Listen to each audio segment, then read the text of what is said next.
سؤال فلسفي: لو خيروك بين قريتين تعيش فيها، القرية الأولى أنت أغنى واحد وأثرى واحد فيها وكل اللي حولك فقراء، أو القرية الثانية اللي تكون فيها أنت أفقر واحد فيها وكل اللي حولك أثرياء، أي القريتين بتختار؟ السؤال هذا أتوقع لو تأملناه حبتين ممكن يساعدنا نكتشف شوي عن أنفسنا وكيف نحسن من أنفسنا. الآن لو سألتك سؤال ثاني على نفس السؤال الأول: إذا اخترت القرية الآن، وش تتوقع حالك بيكون بعد 5 سنوات؟ عشان بس نوضح نقطة، ترى أنت في إطار معزول داخل قرية فيها 10,000 شخص كلهم فقراء وأنت غني، أو داخل قرية فيها 10,000 شخص كلهم أغنياء وأنت فقير. وش تتوقع حالك بعد 5 سنين؟ بصراحة يوم تأملت السؤال حسيت أنه أفضل أني أكون أنا فقير في قرية الأغنياء من الثاني. ليه؟ لأن لو أتخيل حالي بعد 10 سنوات أو 5 سنوات محيطي بيرفعني غصب، هذا يعيني من هنا، هذا يساعد من هنا، هذا يشتري مني من هنا، هذا يدعمني من هنا، هذا يمولني من هنا، اللي معهم كاش كلهم أغنياء. ففي حركة، في فلوس، في حركة اقتصادية. لو أنا أجيب فكرة حلوة، لو هذا يشتري، هذا يشتري، هذا يشتري. زائد استحالة أن يكونون محيطك كلهم أنذال، يعني قرية فيها 10,000 إنسان كلهم نذلين، غالبا المشكلة فيك يعني لو كان محيطك. فأنا في ظني أن هذا السيناريو، أنك تكون فقير، لو خيرت يعني بتكون فقير محاط بأغنياء، أحسن من الثاني. خلونا نشوف حركة الثاني كيف بتكون. يوم تأملت حركة الثاني لقيت أنه هو غني، نعم، ختم الدنيا، معاه كل شيء، مرتب وضعه، لكن أيضا حنا في إطار محدود ولا عنده حركة اقتصادية.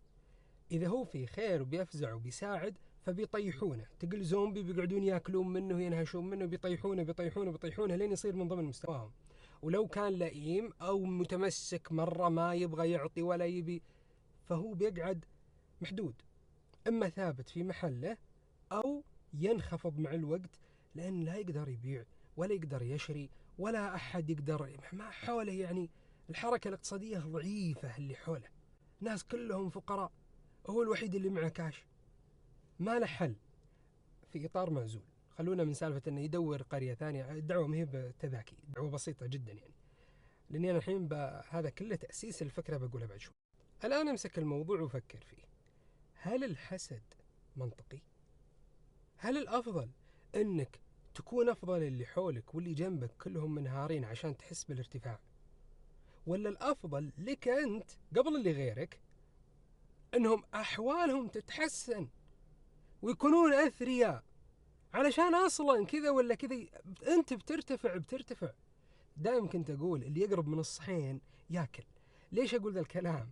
لاحظت أن الحين كثير من الأغنياء الموجودين الحين، اللي يحسبونهم أنهم بذراعه جاب الفلوس، غالبا هو مقرب من الصحين بشكل أو بآخر.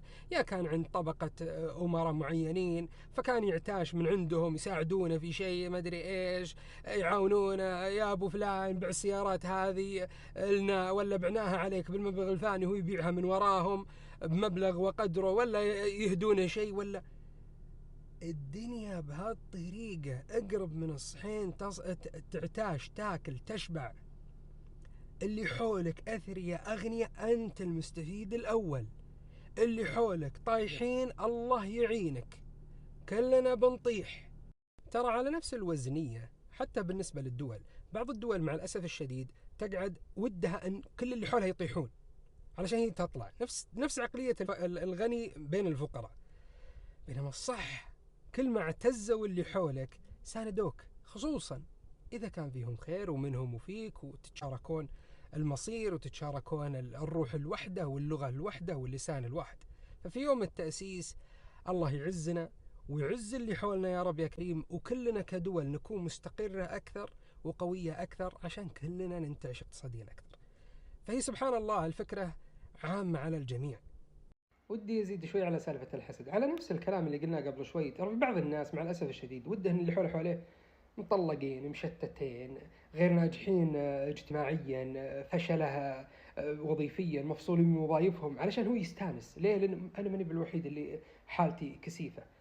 يا صاحبنا، في الأخير أبنائك بياخذون من بنات ذولي اللي أنت تتمنى لهم أنهم يصيرون مفككين. عيالك بيتزوجون من وين؟ من حولك حواليك اللي أنت تتمنى أنهم يصيرون مفككين. فالأخير اللي حولك حواليك في قطة عيد في مدري شلون، إذا كانوا مهم موظفين مفصلين وحالتهم صعبة ومدري شلون، أنت أول الناس المتضررة.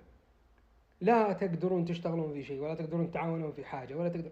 يعني بأمانة تمنيك للخير والله إنه تمنيه يساوي تمني الخير لنفسك.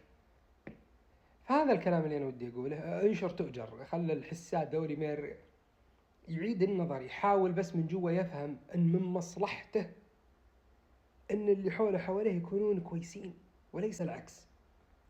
في أمان.